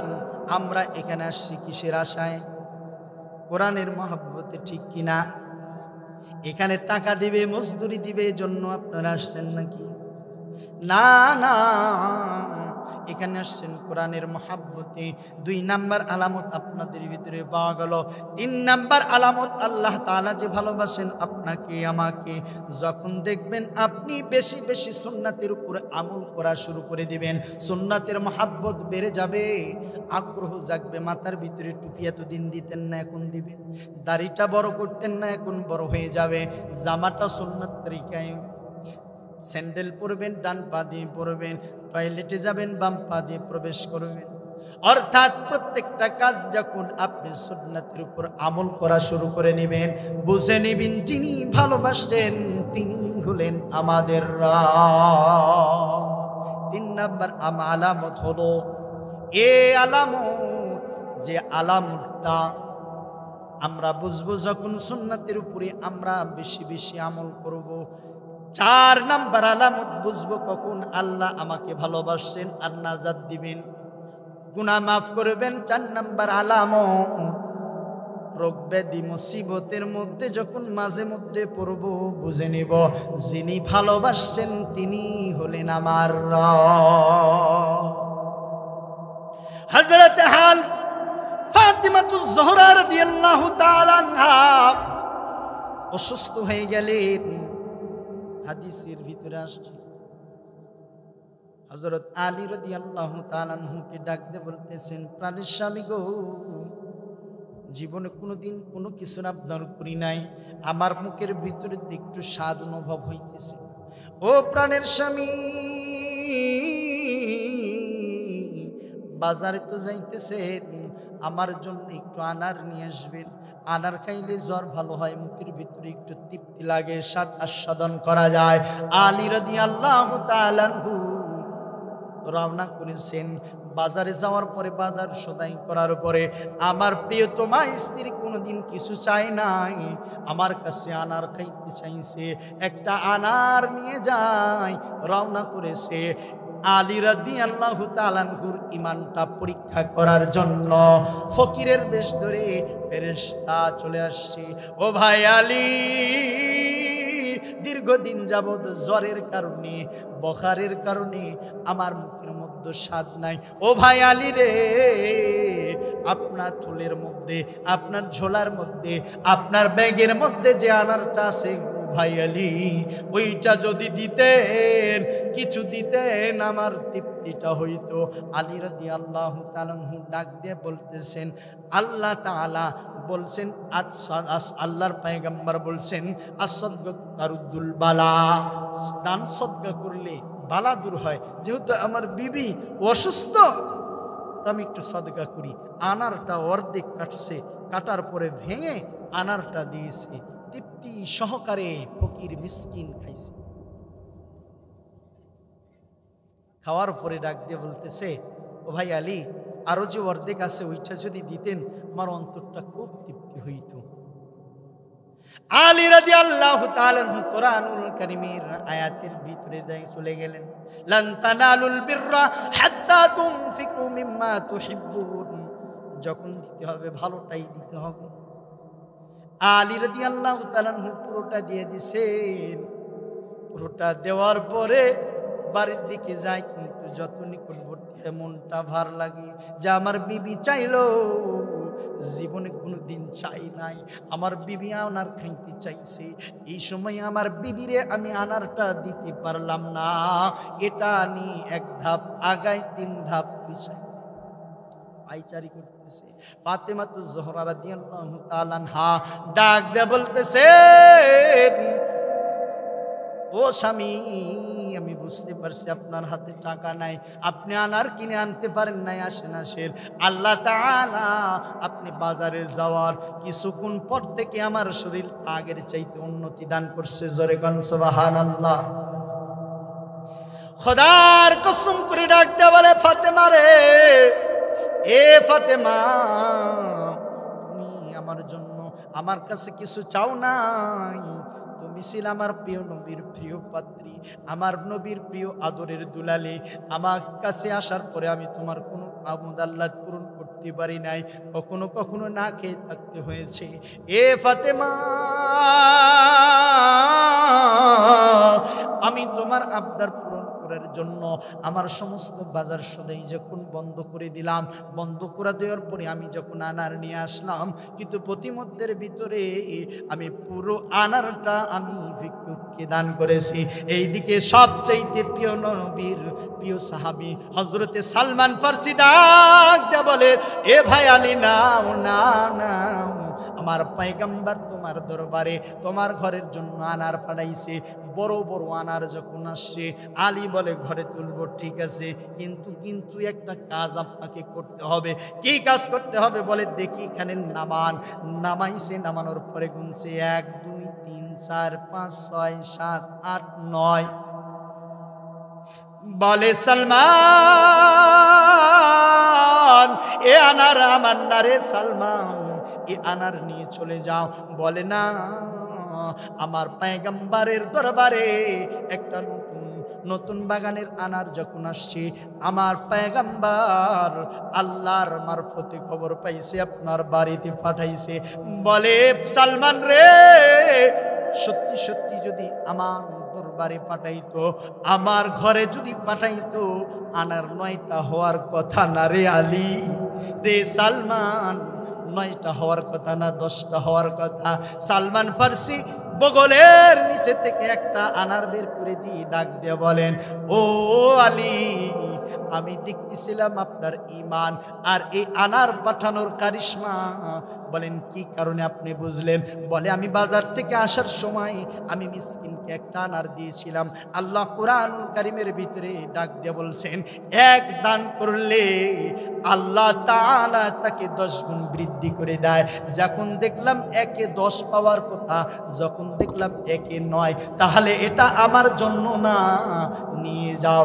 এখন ডাক দিয়ে বলতেছে, তুমিও খাও, আমারে খাওয়াও, ভিতরে নিয়ে যাও। জোরে বল সুবহানাল্লাহ।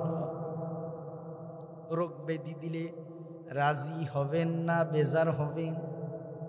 রোগ ব্যাধি মুসিবত দিয়ে পরীক্ষা করবেন, বুঝতে হবে যিনি আপনাকে ভালোবাসছেন তিনি হলেন আমার রব। পয়গম্বর আবি মক্কা থেকে যখন হিজরত করে মদিনার ভিতরে রওনা করছেন, মদিনা যাওয়ার পরে আল্লাহ তাআলা আমি গোলামকে আমার আব্বা আম্মা সহ সেপ্টেম্বরের ভিতরে বাইতুল্লাহর সফর করাইছিল। ওই মসজিদটা দিকে আসছি, মসজিদে কুবা। আল্লাহ তাআলা সকলকে যাবার তৌফিক দান করুক, বলুন আল্লাহুম্মা আমিন। এই 2026 সালে আমি গোলাম ফরজ হজ, বড় হজে যাওয়ার আবার নিয়ত করেছি, আল্লাহ কবুল করুক, বলুন আল্লাহুম্মা আমিন। আমার পয়গম্বর মসজিদের মদিনা মুনাওয়ারার নিকটবর্তী জায়গা মসজিদে কুবা, এখন বিশাল আকৃতির বড় মসজিদ। পয়গম্বর প্রত্যেক শনিবারের দিন মসজিদে কুবা যাইতেন, যায় 2 রাকাত করে নামাজ আদায় করতেন, ইবাদত করতেন। প্রথম মদিনার মসজিদ হলো মসজিদে কুবা।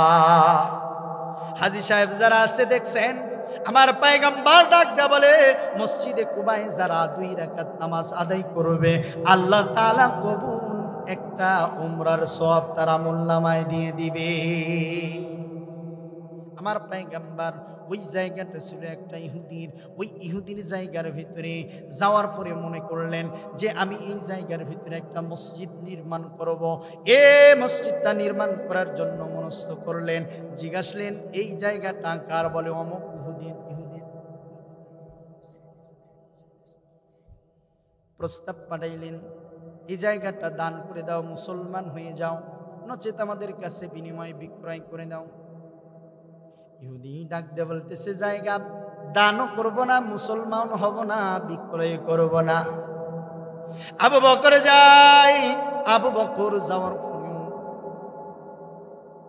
ফিরিয়ে দেয়, ওমর যায় ফিরিয়ে দেয়, ওসমান রাদিয়াল্লাহু তাআলা আনহু পরে যখন আসছে, আসার পরে দেখে আমার রাসূলের মনটা খারাপ।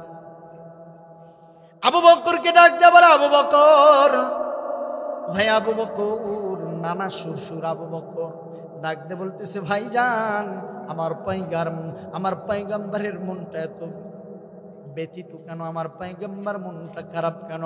ডাক দিয়ে বলে, ওসমান রে, আমার পয়গম্বর চাইছে এই জায়গাটা হয়ে যাক ইসলামের জন্য, আর ইসলাম যখন হয়ে যাবে এই জায়গার ভিতরে আমার পয়গম্বর মসজিদ নির্মাণ করতে চাইতেছেন। বলে ইহুদি কি বলে? বলে দিবে না। ইহুদির কাছে ওসমান যাইয়া বলে, ও ইহুদি, এই জায়গাটা বেচবা নাকি? বলে ওসমান ইবনে আফফান, আমি তো তোমার অপেক্ষায় ছিলাম। হ্যাঁ, জায়গা বিক্রি করব, তবে দাম হলো ওসমান রে, আমি জানি মক্কার যত সহায় সম্পদ আছে রে, এ ওসমান এই জায়গা জমিন স্থাবর যদি এই জায়গাটার বিনিময় দাও, ওসমান রে এই জায়গাটা দিয়ে দিব। বলে এইটা আমার পয়গম্বরকে আমি মোহাব্বত করি। শোনেন রে ইহুদি, এই জায়গাটার বিনিময়ে আমি জান্নাত অর্জন করব। যা আমার সহায় সম্পদ দিয়ে দিলাম, কত ছিল জানেন? হযরতে ওসমান গনি রাদিয়াল্লাহু তাআলা আনহু শুধু 70 অত মতান্তরে 70,000 পর্যন্ত উট, অথবা 700 কিতাবের মধ্যে আসছে উটগুলি শুধু চাবি বহন করত খাজনা। এ ইহুদি, আমার পয়গম্বরের সন্তুষ্টের জন্য আমি কুরবান হতে রাজি আছি রে ইহুদি। ইহুদি রে, যা যা আমার স্থাবর সম্পত্তি দিয়ে দিলাম, ইহুদি বিনিময় তুই জায়গাটা দিয়ে দিলি? বলে দিয়ে দিলাম। রওনা করেছে, ডাকতে বলি ইয়া রাসূলুল্লাহ, ইয়া হাবিবাল্লাহ, পয়গম্বর গো, আপনার ওই জায়গাটা মঞ্জুর হয়ে গেছে, ওই জায়গাটা আল্লাহর ঘর নির্মাণ করেন। জোরে কোন সুবহানাল্লাহ। আমার পয়গম্বর ডাকতে বলতেছেন, এ সাহাবের কাম হাত তোলো। আল্লাহ যে জায়গার ব্যবস্থা করে দিল, এই ওসমানকে তুমি এই পৃথিবীর চাইতে 10 গুণ, তার চাইতে বেশি জান্নাতের ভিতরে জায়গা বসত বাড়ি করে দাও। আল্লাহ তুমি ওসমানের উপর রাজি আর খুশি হয়ে যাও। ইহুদি দেখতেছে যে ওসমান সামান্যতম জায়গার জন্য সমস্ত সহায় সম্পদ দিয়ে দিল, কারিশমা কি, এর ভিতরে রহস্য কি? পিছন থেকে ডাক দিয়ে বলতেছে, ইয়া রাসূলুল্লাহ, আপনার চিনতে পারি নাই। ও গো পয়গম্বর, এই দোয়া কি ওসমানের জন্যই না সবার জন্য? আমি যদি ওই জায়গাটা বিক্রয় না করে আমি যদি ইসলামের জন্য দান করে দিই, আমি যদি মুসলমান হয়ে যাই, তাহলে কি আমাকেও জান্নাত আল্লাহ তাআলা দিবে? বলে হ্যাঁ হ্যাঁ দিয়ে দিবে। ওই জায়গাটা দিয়ে দিলেন। ইহুদি ডাক দিয়ে বলতেছেন, ভাই ওসমান, তোমার সহায় সম্পত্তি নিয়ে নাও, আমি আমার জায়গাটা দিয়ে আমি জান্নাত কিনতে চাই। পয়গম্বর গো আমারে পড়ায় দেন, লা ইলাহা ইল্লাল্লাহু মুহাম্মাদুর রাসূলুল্লাহ। এজন্য সাহাবাই কেরাম নিজের জানমাল সবকিছু ব্যয় করছেন, নিজের অর্থ সবকিছু ব্যয় করছেন রেজায়ে মাওলা, আল্লাহর রেজামন্দি হাসিল করার জন্য, পয়গম্বরের সুন্নাতের উপর আমল করার জন্য। এই জন্য রাসূল আকরাম সাল্লাল্লাহু আলাইহি সাল্লামের একটা মাদ্রাসা ছিল, মাদ্রাসায়ে সুফা। মসজিদে নববীর ভিতরে একটা জায়গা উঁচু, এখনো জায়গা আছে, যে জায়গার ভিতরে সাহাবায়ে কেরাম শিক্ষা দিতেন। ওই জায়গাটা এখন আছে। তারই একটা অংশ মদিনাতুল আশরাফুল উলুম কওমি মাদ্রাসা, আপনাদের মতিলালপুর লক্ষ্মীপুর এলাকাবাসীর অর্থায়নে চলে। এ ভাই, নবীর মহাব্বতে, কোরআনের মহাব্বতে আমি মাত্র একজন ব্যক্তিকে দেখতে চাই। এই মাদ্রাসার উন্নয়নের জন্য, মসজিদের উন্নয়নের জন্য অনেক কাজ বাকি আছে। 50,000 টাকা দিয়ে আমার রসুলের মহাব্বতকে করবেন, একটু হাতটা জাগায় দেন। 4 জন ব্যক্তিকে আমি দেখতে চাই, যে 4 জন সাহাবী দুনিয়ার ভিতরে বড় মর্যাদা ছিলেন। 20,000 করে টাকা লিখিয়ে এই 4 জনকে দেখায় দিবেন। 10 জন ব্যক্তিকে আমি 10,000 টাকা করে দেখতে চাই। আল্লাহর কোন বান্দা যারা জান্নাতের দুনিয়ার বুকের থেকে সার্টিফিকেট নিয়ে গেছেন, এমন 10 জন ব্যক্তিকে 10,000 টাকা করে দেখতে চায়, 5,000 টাকা করে 20 জনকে দেখতে চায়। আল্লাহর কোন বান্দা একটু হাতটা জাগায় দিবেন, হুজুর গো যদি কোরআনের কালামের তেলাওয়াত মহাব্বতের কারণে কবরটা জান্নাতের সুন্দর সুঘ্রাণ আর ফুল বাগিচা হতে পারে, আমি মাদ্রাসার জন্য 5,000, 10,000, 20,000 টাকা দিতে রাজি। একটা ব্যক্তি হাত জাগায় দেন, একটু জাগায় দেন, দেখি আল্লাহর কোন বান্দা কি কবুল করে। টাকা থাকলে মসজিদ মাদ্রাসায় কিন্তু দিতে পারে না, পারে নাকি?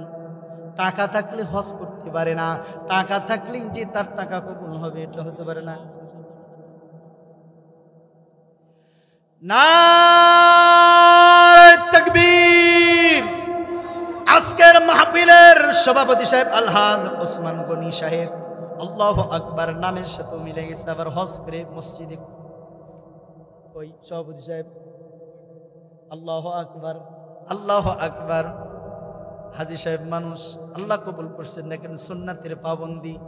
তবে এই মাদ্রাসার জন্য যেহেতু গনি নাম, আমি একটু আবদার করব, আপনারা রাজি আছেন তো? দান করছে 10, আল্লাহ জান্নাতের ভিতরে খাওয়াই বড় বড়। আল্লাহ জিও পুরা পরিবারে ফসাফাস জোরে কোন মারহাবা। আয় আল্লাহ দান করছে টাকা, দুনিয়া এবং আখিরাতে দিও না ঠেকা। আল্লাহ টাকার রং দেখলাম সাদা, জান্নাতে যাইতে দিও না বাধা। আয় আল্লাহ, আয় আল্লাহ দান করে গেল জান্নাতের ভিতরে দালায় দুই নূরের আলো। আয় আল্লাহ দান করে যায় মাদ্রাসার জন্য জমা, বাবা মা কই করিয়ে দিও ক্ষমা। আমিনো আমিনো আল্লাহ আমিনো।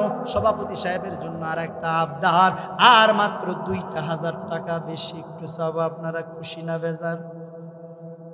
হ্যাঁ, যদি 2,000 টাকা বেশি তো চাই নাই নাকি বলেন, অপরিচিত মানুষ।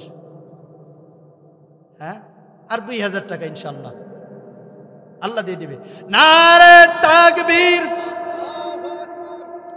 সভাপতি সাহেব 12,000 টাকা জোরে করে মারহাবা।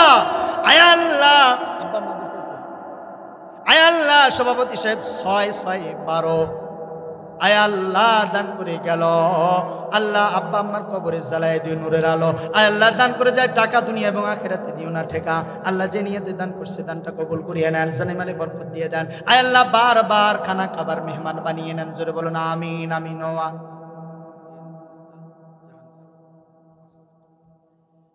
ভাই আছে জাহাঙ্গীর ভাই? আয় আল্লাহ জাহাঙ্গীর ভাই নগদে দান করছে 5, আল্লাহ জান্নাতের ভিতরে খাওয়াইও বড় বড় মাছ, ধরে কোন আমিন। আয় আল্লাহ দান করছে 5,000। ইতিপূর্বে যে আমলগুলি করছে আল্লাহ হইও না কোনো বেজার।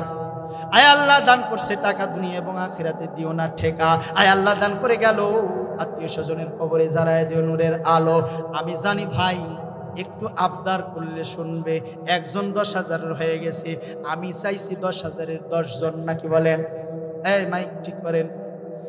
আমি চাইছি 10,000-এর 10 জন ভাই। এখন নগদ, আর পরে ইনশাল্লাহ আরো 5 দিবেন ইনশাল্লাহ।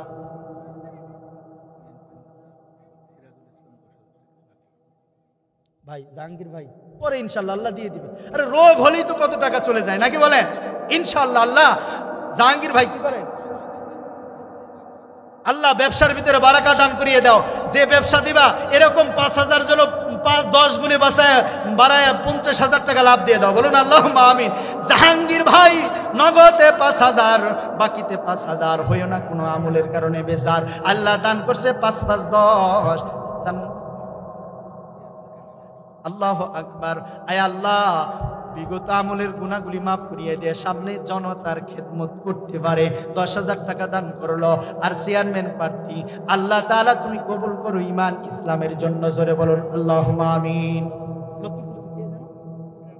সিরাজুল ইসলাম 3 নম্বর ওসমান গনির জন্য সিরাজুল ইসলাম 10,000 টাকা বাকি, আল্লাহ দান করছে 10, সপরিবারে জান্নাতে দিও ফুসাফত। আল্লাহ দান করে টাকা, দুনিয়া এবং আখিরাতে দিও না ঠেকা।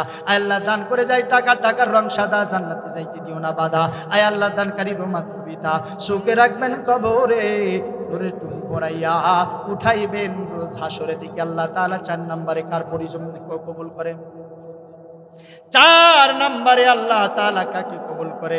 10 নম্বর 1000 টাকা, 5000 করে চাইছি, 20000, 20 জন দেখি আল্লাহর কোন বান্দা 1 নম্বরে দাঁড়ায় যাবে, হুজুর আমি 5000 টাকা দিব, ইনশাআল্লাহ দানটা হাতটা বাড়ায় দেন, 2000 টাকা, 3000 টাকা, একটু হাতটা বাড়ায় দেন। একজনও ফিরে যাবেন না। হতে পারে আমার আপনার নাজাতের জরিয়া। রাস্তায় চলন্ত পথে অ্যাক্সিডেন্ট হলে কত টাকা নষ্ট হয়ে যায় রে বন্ধু। নবীর ঘরের জন্য, আল্লাহর ঘরের জন্য চাইছে। এই যে নবীর ঘর, যে সময় আমরা ঘুম ভাঙ্গে না আমাদের, ওই সময়ের ভিতরে কোরআনের পাখিরা তেলাওয়াত করে করে করে করে করে তাহাজ্জুদের নামাজের ভিতরে ডাকতে বলে আল্লাহ। যারা দান করে, সদকা করে, লজিন রাখে, জায়গির রাখে, আয় আল্লাহ আমাদের মাতা পিতার সাথে সাথে তুমি তাদেরকে নাজাত দিয়ে দাও।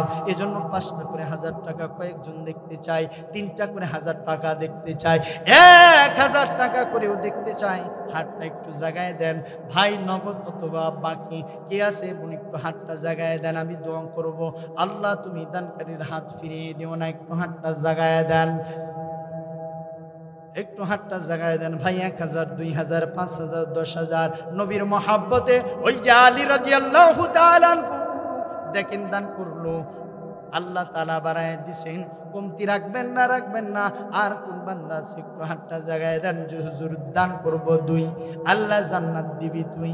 আয় আল্লাহ দান করবে 1, রহমতের চোখ দিয়ে দেখ। আয় আল্লাহ সকলের দানকে কবুল আর মঞ্জুর করে নেন, আমিন আমিন ওয়া আমিন ওয়াল্লাহ আমিন।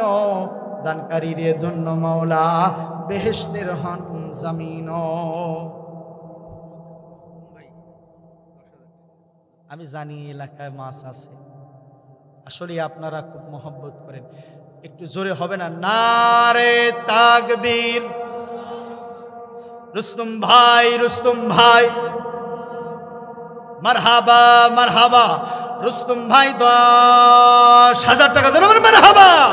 আয় আল্লাহ কোরআনের মহব্বত করে আল্লাহু আকবার। আয় আল্লাহ দান করছে 10-এর উপর 2, জান্নাত দিবি আল্লাহ তুই। আয় আল্লাহ দান করছে 12,000, কোনো আরন আমলের কারণে হইও না কোনো বেজার। আয় আল্লাহ দান করছে টাকা, দুনিয়া এবং আখিরাতে দিও না ঠেকা। আল্লাহ টাকার রং সাদা, জান্নাতে যাইতে দিও না বাধা। আয় আল্লাহ দান করে গেল আব্বা আম্মা আত্মীয় স্বজনের কবলে জ্বালায় দিয়ে নূরের আলো। আয় আল্লাহ দান করে যায় জমা, রুস্তম ভাই সহ ওনার স্ত্রীকে করিয়ে দিও ক্ষমা। আয় আল্লাহ যে নিয়তে দান করে, দানগুলি কবুল আর মঞ্জুর করে নেন, বলুন আমিন। 4 জন হয়ে গেছে। 5 নম্বরে আল্লাহ তাআলা কাকে কবুল করেন দেখেন, 10,000 টাকার জন্য।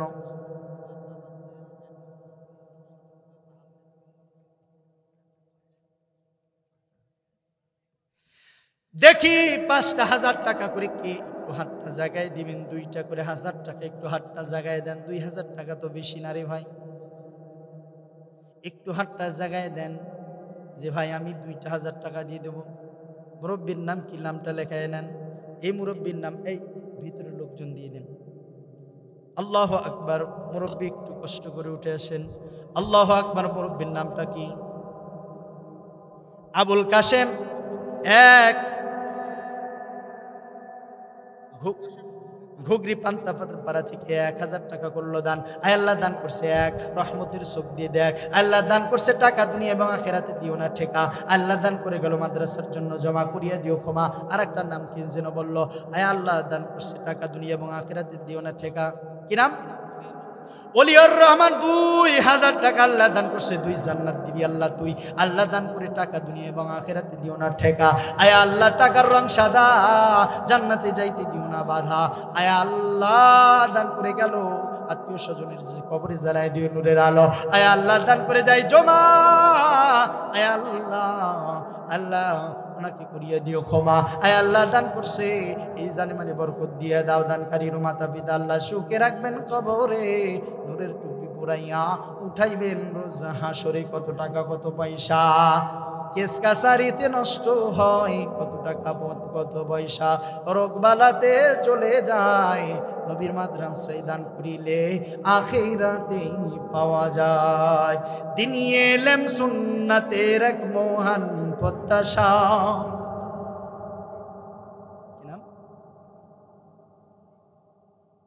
কই ভাই আছেন না সাদেক ভাই? ব্যাপারী মানুষ, ব্যবসা করে বুঝি নাকি? ও যাই হোক, সাদেক ব্যাপারী 500 টাকা আল্লাহ করলো দান, বাড়ায় দিও মান আর সম্মান। আয় আল্লাহ দান করে গেল মাদ্রাসার জন্য, আয় আল্লাহ জান্নাতবাসীদের মধ্যে করিয়া দিও গণ্য। আয় আল্লাহ দান করে যে টাকা দুনিয়া এবং আখিরাতে দিও না ঠেকা। আয় আল্লাহ যে উদ্দেশ্যে দান করে দানটা কবুল করিয়া নাও, জানে মালে বরকত দিয়া দাও, হায়াতের ভিতরে বারাকা দান করিয়া দাও। সোনার মক্কা মদিনা না ঘুরাইয়া তুমি কবরে ডাক দিও না। আমিন আমিন আমিন আল্লাহ আমিন। দানকারীদের জন্য মাওলা হই যান জামিন।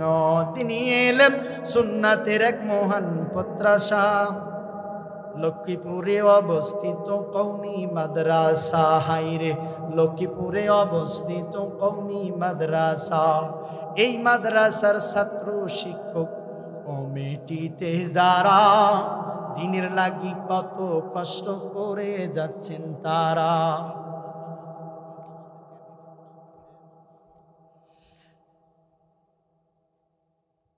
ভাই মোহাম্মদ মুকুল ইসলাম বাংলাদেশ জামাত ইসলামী 8 নম্বর বাঁশবাড়ি ইউনিয়নের সেক্রেটারি, 4 নম্বর ওয়ার্ডের মেম্বার পদপ্রার্থী। এর পক্ষ থেকে মুকুল হোসেন ভাইয়ের পক্ষ থেকে 5000 টাকা মাদ্রাসার জন্য করে গেল জমা। আল্লাহ তুমি ভাইজানকে করিয়া দিও ক্ষমা। আয় আল্লাহ দান করছে 5, সপরিবারে জান্নাতে দিয়ে খাওয়াইও বড় বড় মাছ, বলুন আমিন। আয় আল্লাহ দান, আল্লাহ টাকার রং সাদা, জান্নাতে যাইতে দিও না ভাদা। আয় আল্লাহ ভাইজানের কাছে আর 2,000 টাকা আপত্তি, ভাইয়ের নামটা লিখে রাখেন, ইনশাআল্লাহ 2000 টাকাও দিবে। আয় আল্লাহ দিয়ে দিবে ভাই 2, জান্নাত আল্লাহ দিয়ে দিবি তুই। আল্লাহ দান করছে টাকা দুনিয়া এবং আখিরাতে দিও না ঠেকা। আমিরুল মেম্বার 1000 টাকা, আল্লাহতে দিও না ঠেকা। আয় আল্লাহ দান করে যাই, দান করে গেল। আয় আল্লাহ জান্নাতের ভিতরে যায় দিও নূরের আলো। আয় আল্লাহ রাশিদ মেম্বার 3000 টাকা। নারে তাকবীর। ভাই আছে নাকি এখানে উপস্থিত আছে?